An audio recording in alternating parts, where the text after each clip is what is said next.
आप सभी को राकेश मेहरा का नमस्कार।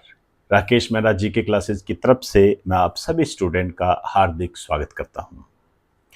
दोस्तों, आज जो मैं आपसे बात करने आया हूं वो जो प्रतियोगी परीक्षाएं होती हैं उसमें किस तरीके से जो आयोग है या सरकार है वो आपके साथ धोखा करती है। आप जानते हो, कोई भी एग्जाम होता है उसमें एक न्यूनतम अंक निर्धारित किए जाते हैं कि इतने तो आपको लेने ही पड़ेंगे।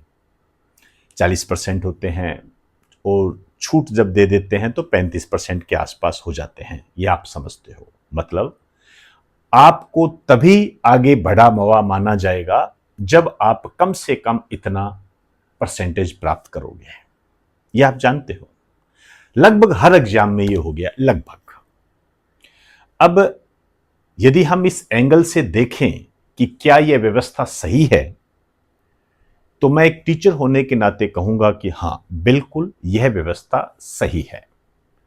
क्योंकि कोई भी एग्जाम होता है तो स्टूडेंट में कम से कम इतनी दक्षता जरूर होनी चाहिए कि वो कम से कम 40% तो प्राप्त करे, नहीं तो फिर पढ़ क्या रहा है। क्योंकि ऐसे पहले कई घटनाएं घटित हो चुकी है जिसमें माइनस अंक जो प्राप्त किए, माइनस नंबर आ रहे हैं, वो भी सरकारी नौकरी लगा है, जॉब लगा है। ऐसी कई बातें आई जो देश के दुर्भाग्य के साथ जुड़ जाती हैं।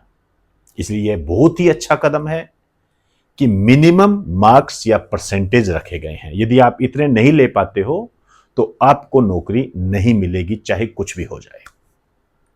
अच्छा कदम है। लेकिन यहां जो ये बोर्ड है या आयोग है या ये जो सरकारें हैं, ये स्टूडेंट के साथ धोखा करती है।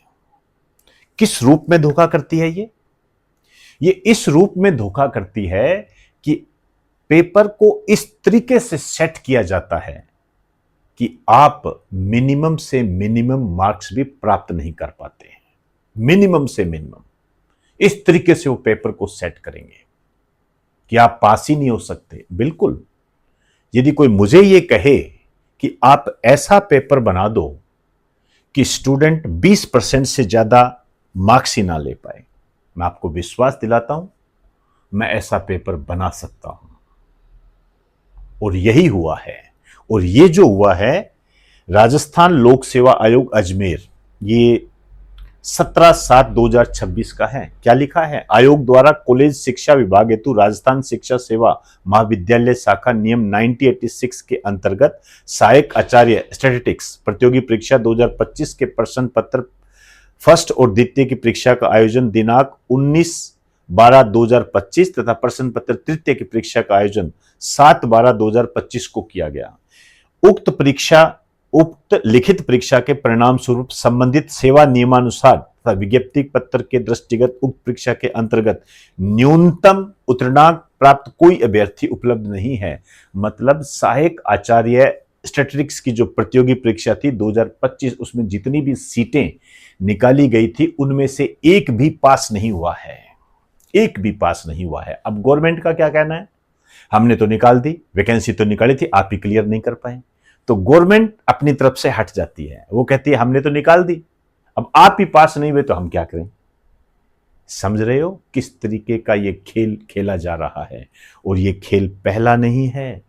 इससे पहले पॉलिटिकल साइंस फर्स्ट ग्रेड का पेपर हुआ था, उसके अंदर केवल 6 कैंडिडेट ही पास हुए थे। क्या हम इतने ही योग्य हैं? ऐसा नहीं है दोस्तों। स्टूडेंट मेहनत करता है। आज 20 साल हो गए स्टूडेंट के बीच में रहते हुए, खूब मेहनत करते हैं। ठीक है, कई दिग्भ्रमित होते हैं, वो एक अलग बात है, लेकिन मेहनत करने वाले स्टूडेंट होते हैं। मैं आपको विश्वास दिलाता हूं, ये कर सकते हैं। लेकिन यदि कोई मैं यही ठान लूं कि इन्हें पास ही नहीं होने देना, तो यह भी किया जा सकता है। तो इस संबंध में आपके जो भी विचार हैं, मुझे आप कमेंट बॉक्स में जरूर बताएं। आपके जो भी विचार होंगे, चाहे वो पक्ष में हो, चाहे वो विपक्ष में हो, चाहे आलोचना के रूप में हो, मैं उनको अपने चैनल पर लाने का प्रयास करूंगा। लेकिन आपके जो विचार है बहुत ही सुलझे हुए विचार होने चाहिए उसमें मैच्योरिटी झलकनी चाहिए और तर्क युक्त होने चाहिए। तो इंतजार कर रहा हूं आपके विचारों का। नमस्कार आप सभी को।